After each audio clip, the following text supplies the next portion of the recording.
So in this video, we're going to talk about the 7 main reasons we decided to give up CSA and give up around $21,000 in January.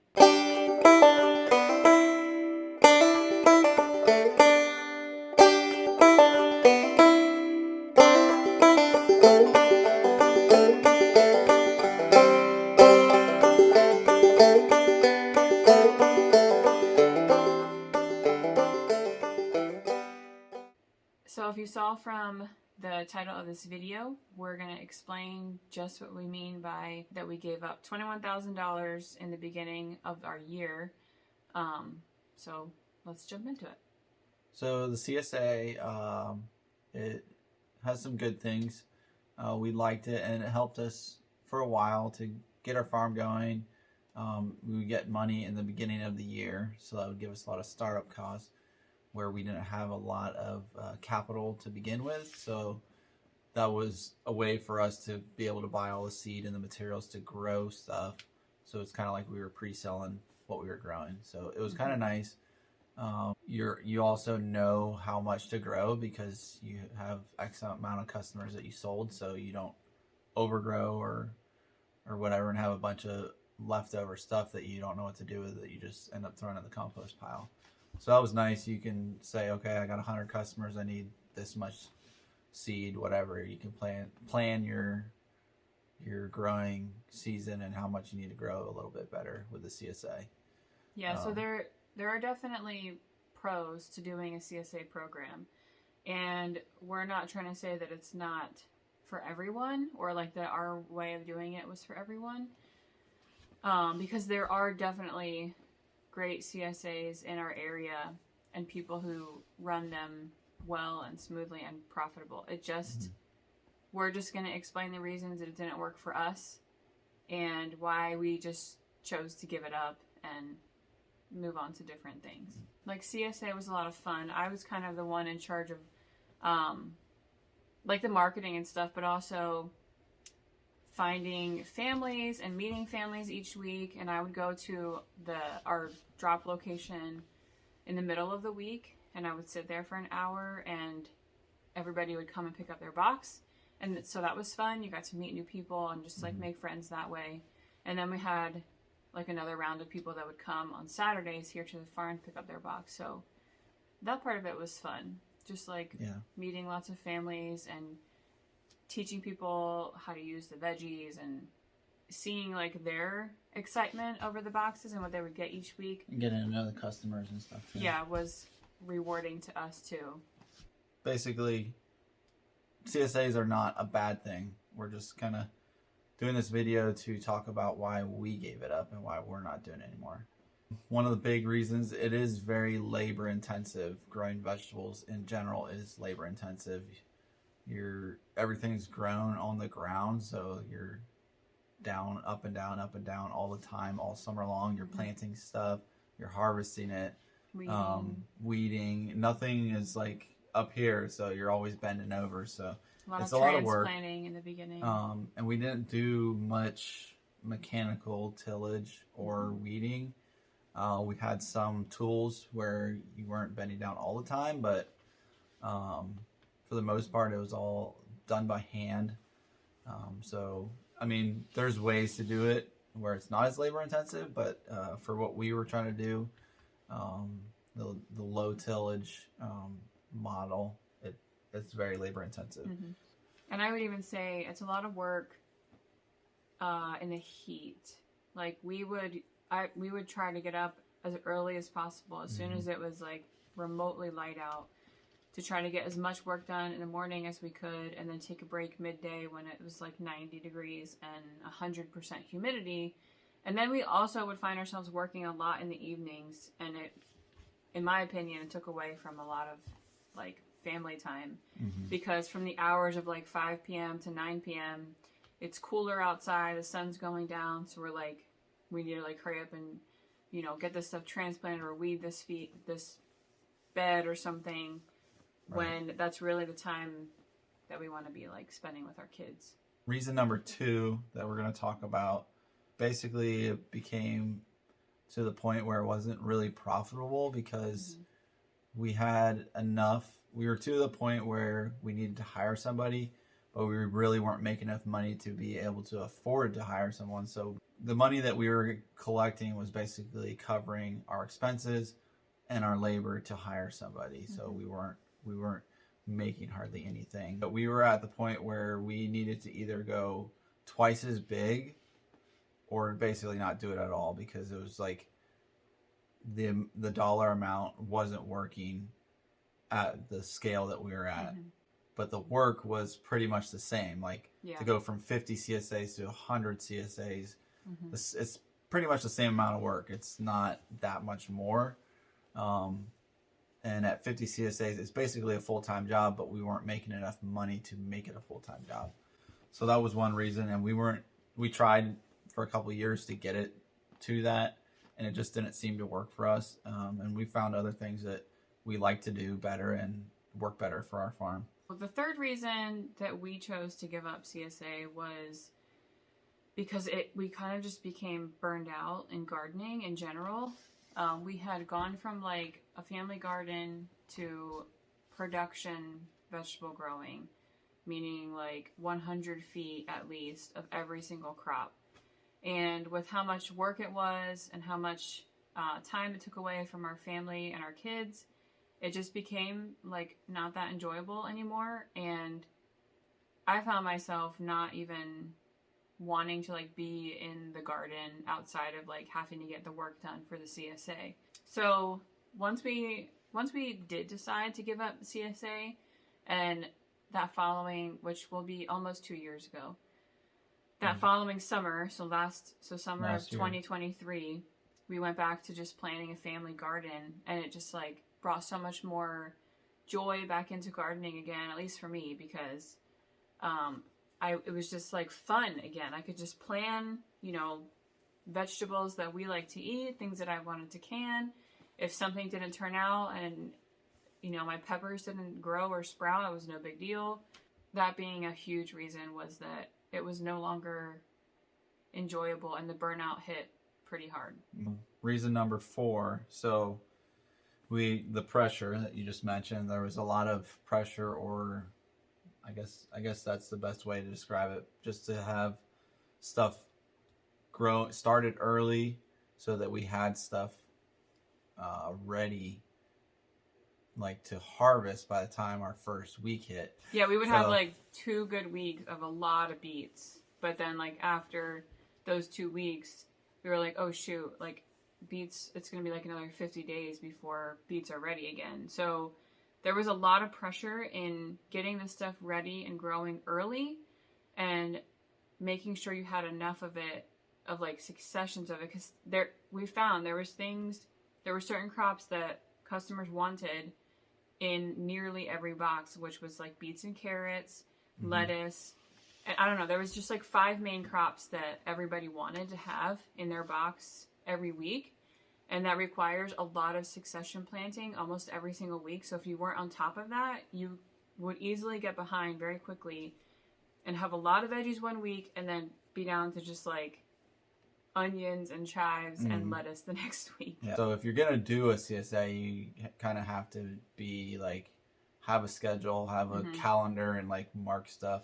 Yeah, it takes a lot more back end planning and sitting down. And we did that after trial and error of a couple of years. I started writing in the calendar. Yeah. Even though that's not something that like I normally do or like is natural for me. I was like, I have to do it. We just have to do it, yeah. It'd be number 5, right?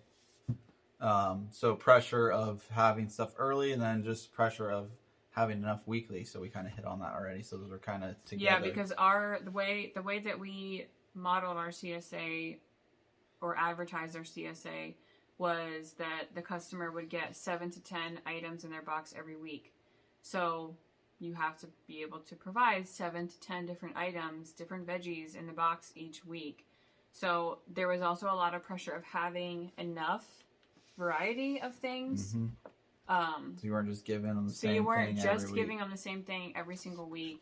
But I think there was this expectation from customers of like a big variety, because people sign up for CSA thinking and hoping they're going to get like market veggies that they find at the farmer's market, things they're not growing. Everybody's growing tomatoes and peppers and cucumbers, but not everybody's growing things like cauliflower and rutabaga and chives and purple carrots and sweet potatoes and everything. So there was a lot of pressure in having enough stuff, like early and variety, and just having enough each week to be able to provide the 7 to 10 items. Number 6, pest pressure. So whenever you start growing something in a bigger quantity, you're going to attract more pests that would like to feed or attack that plant or whatever you're growing. And we found that to be true. So if you are going to do a CSA, like, just keep that in mind. Like, you're going to have to figure out a way, whether you're going to do that organically. Stay on top of the pest control. There's different things you can do, but just something to be aware of. Like, pests can become a big problem when you're growing large quantities of something. When you go from having like 3 cucumber plants in your backyard to 300 cucumber plants, you're going to attract the cucumber beetle, and they will destroy a crop in like 24 hours. We didn't really want to use the chemicals, so that's another reason why we're just like, we don't really want to grow that much vegetables, so that, because I can plant a cucumber plant, and I can almost go out there and I can hand pick the bugs that would be on 1 cucumber plant or 2 cucumber plants. And I remember when we did zucchini, work. There was a time we did an entire tarp, like landscape fabric tarp of zucchini, which I would probably say was around 100 plants. And we got this squash borer bug that just infested the zucchini, and it literally would be like, morning a plant would die, evening the next plant would die, the next morning like another plant was wilted. Like every 12 hours the next plant was wilted. So with that, you either have to spray, or you have to have that many successions of zucchini ready to go to like take the dead one out and transplant with a new plant, so that one has time to grow, and you can keep having the 100 plants of zucchini. And to me, it just feels like wasteful and not realistic. I would rather just have 2 or 3 zucchini plants for our family and be able to like literally go in and cut out the bug out of the vine and put it back together, cover it with dirt, and like save the plant, rather than having to constantly be starting seeds all throughout the summer, be transplanting all throughout the summer, and just like trying to stay on top of the pest control when you have that many zucchini plants. Number 7 reason why we decided not to do a CSA is the lack of cash flow in the summertime. So like we said, the pro of it was we got a bunch of money up front to start everything, but then you have to really manage that money because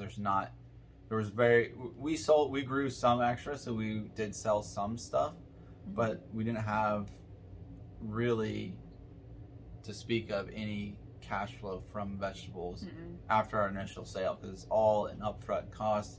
It's not a deposit like you pay for your year, however many weeks we did. I think we did up to, what was the most weeks we ever did? The most we ever did was 24 weeks. Yeah, and then we cut it back. We started to scale it back to, so the you last paid that year up front, though. The last year we did it was 12 weeks. So if it was, for example, a $25 box, you paid for all 12 weeks at one time in January, which the reason for that, and our customers knew this, the reason for that was that so we could buy seed, buy fertilizer, like buy the supplies that we needed to get everything going. And they knew that they like essentially owned part of the garden because they paid for their portion of it. So if you didn't manage it well, or like let's say you had to like reorder seeds, or you had some kind of like issue and you needed to use more of that income or pay an employee or something, like the cash flow was done for the whole year, like till next January. Right. So again, if you could grow it to be big enough to grow enough extra and maybe sell it at a farmer's market or at your farm, which is a whole nother video for us. But if you can't do that, then you have no income coming in throughout the summer, because everything that you're growing is going to CSA. Right. I guess that would be another I just thought of like another pro, because as you were talking of a CSA, is like you do get the money up front, but also the model of most CSAs is that it's community supported agriculture. So the people that are investing in your farm are taking on some of the risk that normally the farmer takes all of the risk. So normally we would buy all the seed, we would plant it, hope to get a harvest, and then hope to sell it to you. And if we had a hailstorm and wipe out a whole crop, we're the ones that lost. Right. Where with this, it's set up so that people know going in up front that if we have like that, a hailstorm or something comes, a bug comes in and destroys a whole crop, like that's the risk they took. Yeah, right. One more pro to the CSA model is that you know that your food is going somewhere, because there was times like, say we didn't start CSA until June, but we had veggies growing the whole month of May. We would take them to the farmer's market and try to sell them, but there was a lot of weeks where we would come home with a lot of vegetables, and it really stunk having so much lettuce or so many bundles of radishes already clean and rubber band and wrapped up and packaged, only for them not to sell and not to be going to families. So those were like the main 7 reasons that we decided to give up CSA. Again, it's not like, it can be for some people make it work really well. There are a lot of great farmers out there that we follow that do CSA and do it really well. I would say it's probably their main full-time job and not trying to do other things. So we kind of shifted gears, and we just were learning that our customers were interested in other things that we did on our farm. So our farm was not exclusively CSA. We are primarily a U-pick berry farm, and then we also raise beef cattle and sell that to our customers. And we were just learning and discovering that our customers, there was a way higher demand in the meat and the berries than there were in the veggies. So that was another like clear sign in our last year of doing it, of not getting many CSA signups, was we need to maybe like rethink and shift gears, because we would put out to our email list and our customers that we were going to be offering beef and collecting deposits or whatever, and they would sell out in like 10 minutes, and then we would have a wait list of like 70 people. So for us, it was like, it just was like a sure sign that we needed to like redirect our focus. And so now, instead of doing a CSA program, we just do beef and meat chickens, and then also doing the U-pick berries, because those are like the 2 things that are, I would say, a little bit harder to find in our area. And the animals are less labor intensive. There's some infrastructure work that has to be done up front, but once that's in and you got things running smoothly and good fencing up, which we're working on that still, but it doesn't take you a lot of time every day like where the vegetables did. Like even when we have meat chickens, I'll do a batch of like 250 to 280 chickens at a time, and most days I can take care of all those chickens in an hour. And the berries they're a little bit labor intensive certain times of the year, but overall they're not that high labor, I wouldn't say. Would you? No. Certain times of the year there's a lot of work that has to be done, but and it's such a short season. Like our berry season, we make 2 months. we make almost a year's salary for the farm in like 7 to 8 weeks of having the berries in season.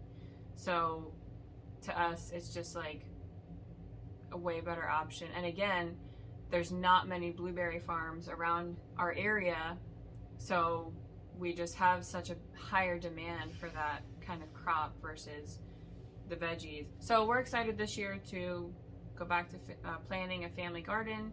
I am experimenting with a lot of different things, with growing different herbs and putting them in different places in our greenhouse. We're turning the big greenhouse into a barn. Yes, we are turning our 100-foot greenhouse. We have a 100-foot by what? 31 feet wide, I think. 100 by 30 foot wide greenhouse that when we were doing CSA was just tomatoes. So I remember it being 500 rows. It was 500 feet of tomatoes because they were 100-foot rows and we had 5 rows of them. So we're turning that big 100-foot greenhouse into more of like a barn. Yep. Storage white type plastic for it instead of the clear plastic. Yep, storage barn. And then we have our smaller, like 30 by 20 foot That we're just growing greenhouse stuff in. that we are just like experimenting with. So if you look at our previous video, you'll see that we just took a few rows in there, a few beds in there, and experimented with different cool weather crops that we planted at the end of January that are almost, most of them are almost ready to harvest. So it's just been fun to go back to growing like a little bit of each vegetable, enough that's going to sustain our family or enough that we want to like can and preserve, and to just like leave it at that. So but yeah, those are the main reasons why we quit doing CSA and why we will just stick to a family garden from now on.